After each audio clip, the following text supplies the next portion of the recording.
Hello, my name is Tylluan. I'm a solitary pagan witch. I'm an author and the founder of the Wolf and Howl Press. And this little chat today follows on from the previous one about thought forms. I finished up then by saying that thought forms tend to attach themselves to your weak spot. The thing is that if we have a weak spot, temper, jealousy, things that we feel, then a thought form will come looking for somebody who is prone to such feelings. Because, as I said, the thought form is created in conjunction with the original thought and this elemental essence, and it will start to grow. And of course, it's looking all the time for a source of nourishment.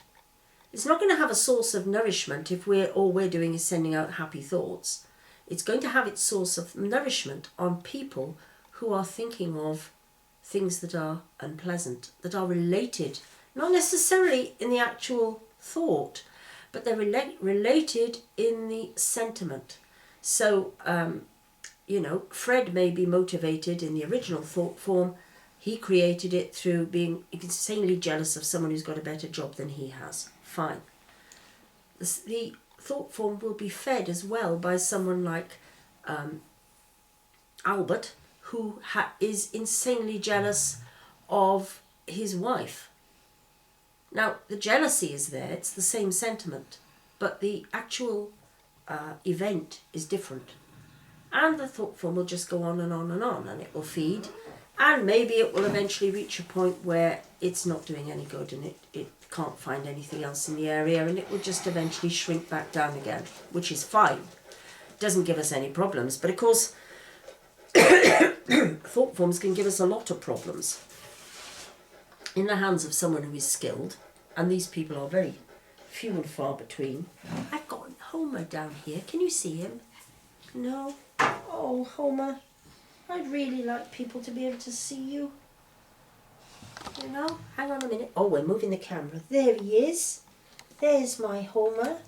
Homer is definitely the brains of the outfit, aren't you? Yes, he said. I can add a bit about being skilled in creating thought forms, he said.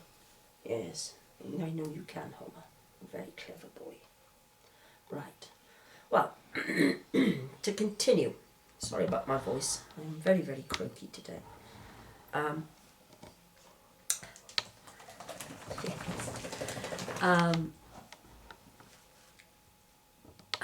What's the thing about how the thought form goes away? It shrinks, it dies, it has nothing to feed upon.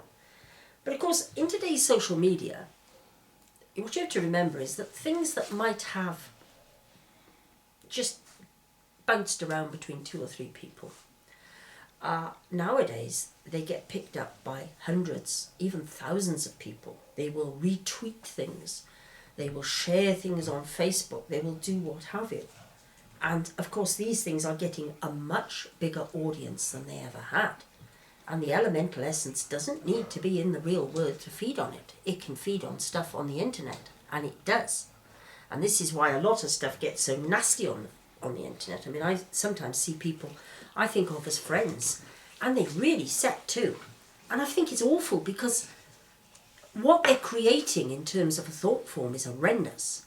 But I also wonder whether something has attached to them or attached to the thread, which can also happen. And sometimes we have to be very sensible with this and just back off. There are times where you simply have to say, look, life is too short, I'm not getting involved in this, and just back away from it. Or, one of my favourites is, well, we'll agree to differ on that, and we leave it. Some people you can do it with, some people still want the last word.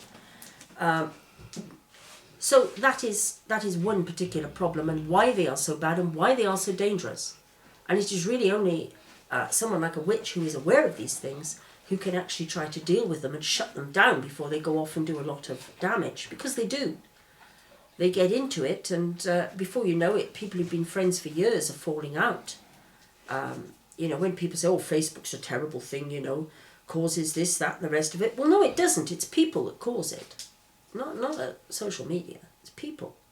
And people's silliness, if you like, in not being aware of the problems that surround us. And then there is one other thing I want to deal with about thought forms.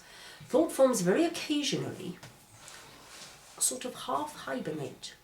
And what they do then is they find a place, sometimes a cellar, sometimes somewhere, like the bottom of a garden perhaps, where nobody ever goes, somewhere quiet, somewhere, and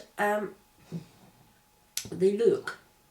They don't take much energy because they're just lying there sort of half hibernating, but they know that they only need to draw on a little bit of energy to sort of awaken when somebody goes there, and they will scare that person. And because they feed upon fear, this type of thought form, they actually get a huge boost, like a sugar rush if you like. They get this massive boost of energy, the elemental essence that's making up this chthonic entity. Not all chthonic entities are elemental essence, but there are a substantial number that are.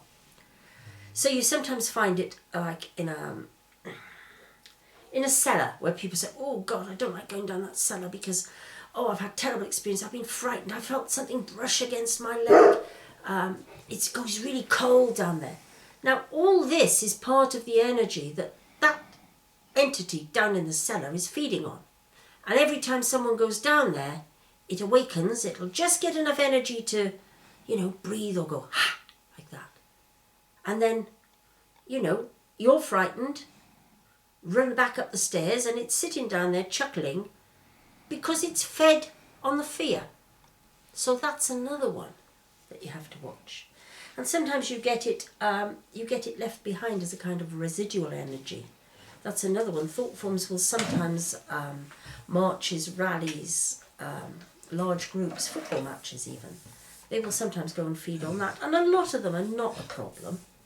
We don't want to get rid of them, just as you don't want to get rid of every single ghost. But you do have to be aware of them. You need to be aware that they're there, and you have to be aware that they are sometimes trying to put the frighteners on you. Just enough.